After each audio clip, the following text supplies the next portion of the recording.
Good day, everyone. I am here in front of you to discuss about COVID-19 response.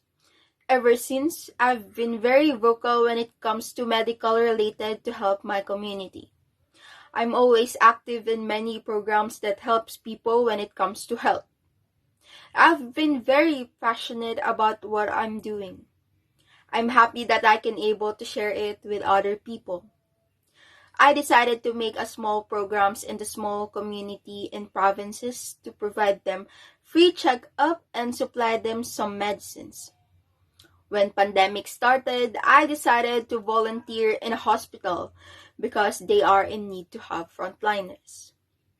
One of my teams decided to make a plan to encourage them about helping in COVID-19 response. We plan to make a list that is needed to give to our frontliners. The plan needs a strong commitment from the management and workers and should be developed and put in place in consultation. Consultation with workers, supervision, clear direction, and information for customers and clients is a key in ensuring the success of the COVID-19 response. And the COVID-19 response plan must detail how the business will put in place control measures to reduce the risk of spread of COVID-19. So the following sections that I will discuss will cover the key information and guidance, which will be the checklist.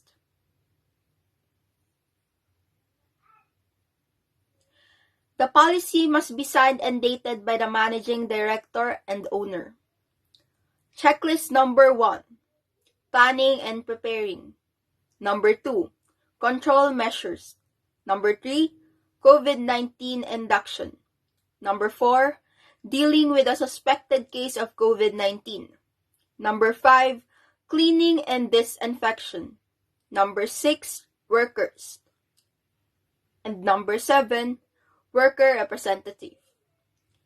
It is important to keep the plan under review to ensure it is kept up to date with public advice and to follow up on all actions identified on each checklist to make sure that they are completed as soon as possible. According to World Health Organization, COVID-19 is an acute respiratory illness in humans caused by a coronavirus, capable of producing severe symptoms and in some cases, death, especially in older people. And those with underlying health conditions. It was originally identified in China in 2019 and became pandemic in 2020. We may know the origin of the virus, but we are still ambivalent on the fact if the virus was naturally occurred or purposely made by humans. Indeed, all nations were affected by this pandemic, but only few can withstand the outcome of the virus. Every nation has its own ways on stopping the spread of virus across the world. Our goal is not just giving enough bed space and oxygen tanks for the patients. Our main objective right now is how are we able to go back to our normal lives. In other words, the bottom line here is that, are we doing enough? Based on what we have seen, it is unfortunate to tell, yet I am certain that we were left behind. In terms of our COVID-19 response, it has been almost 2 years without face-to-face classes, uncertain lockdowns, vaccine hesitancy is rampant, lack of medical equipment, and many more flaws. While other neighboring countries are already busy accepting the new normal. Philippine government still figuring it out. Where can we get the right amount of vaccine for Filipinos? I therefore conclude that coronavirus sickness continues to spread over the world on unpredictable path. The speed and the strength of the recovery will be determined by countries' health, humanitarian, and socio-economic policies. I saw how most of my fellowships suffer, most especially those who are in the line of the poverty. I want to hear all of your voices. I want and effective communication, because I know how difficult it is and devastating it was. And also because of the issue that's been spreading these past few months, that some of the hospitals don't accept some of the patients because of the lack in equipment. So I propose this kind of platform for the benefit of all Filipinos. And also to provide more vaccine for us to avoid this kind of virus, to avoid more cases. We all need protections. We all have a one goal, which is we all want to get rid of this kind of virus. We want to back in our normal days, where we don't wear any face mask and any face shields, where we don't have to worry about ourselves every time we go out, where everything is back to normal, and the principles dealing with the workplace safety and health, social security, employment, non-discrimination, working conditions, and the preservation of specific groups of workers, to provide recommendations for the design of rapid responses that can enhance a greater healing process from the crisis.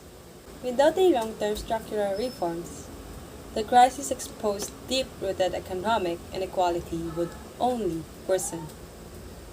In terms of dealing with the crisis, immediate effects, the global community now has a lifetime experience chance to implement policies aimed at achieving social equality and a human-centered future of work.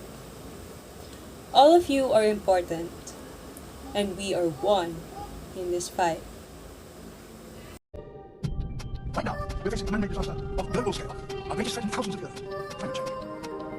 If we don't take action, the collapse of our civilizations and the extinction of much of the natural world is on the horizon. The world's people have spoken. Climate change refers to long-term shifts in temperatures and weather patterns. These shifts may be natural, but since the 80s, human activities has been the main driver of climate change, primarily due to the burning of fossil fuels like coal, oil, and gas, which produces heat-trapping gases. Climate change poses a fundamental threat to the places, species, and people's livelihoods. WWF works to protect, to adequately address this crisis. We must urgently reduce carbon pollution and prepare for the consequences of global warming, which we are already experiencing. It is recently relevant and rampant to the world. We should create a new plan for us to create in the future years. Make a list and think if it's gonna benefit us in the future, if it comes or not. We should help one another to reduce the carbon pollution. We all know climate change is a serious threat to every species in the planet. It refers to long-term shifts in temperatures and weather patterns. If we still keep on neglecting the fact that we are gradually destroying our planet, the future generation has no other choice but to face the consequences of today's wrongdoings. Let's take a huge step to stop climate change for the sake of our future generations to come. The rise in global temperature over the last decades is a matter of public record. There is an overwhelming scientific consensus that it can only be explained by one thing: the rise in greenhouse gas emissions caused by human activities. At the end of the day, all of us should be mindful that we are only borrowing this planet from the next generations to come. That is why, people of the Philippines, if you spare me this position in the government, I will definitely make our home a better place to live in. As the year passed by, I know that the global warming is a big threat to our world society today.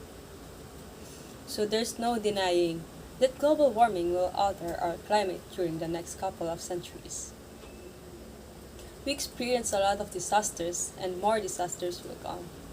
If we still continue this kind of doings that can really affect our global warming, we must prepare for the worst. But we still have a lot of options. If we take action now, we can avoid truly destroying our world. If we just follow all the rules and help each other, I know that we can help our surroundings. And here I am, speaking in front of you and telling you that we can change for the better. Actually, we can be better. There will be no other way if it doesn't start to us. As an individual, we must take an action. And by doing that, let me start by leading and helping you by all it takes, which can lead to a big contribution to us and to reduce climate change and adapt it effectively.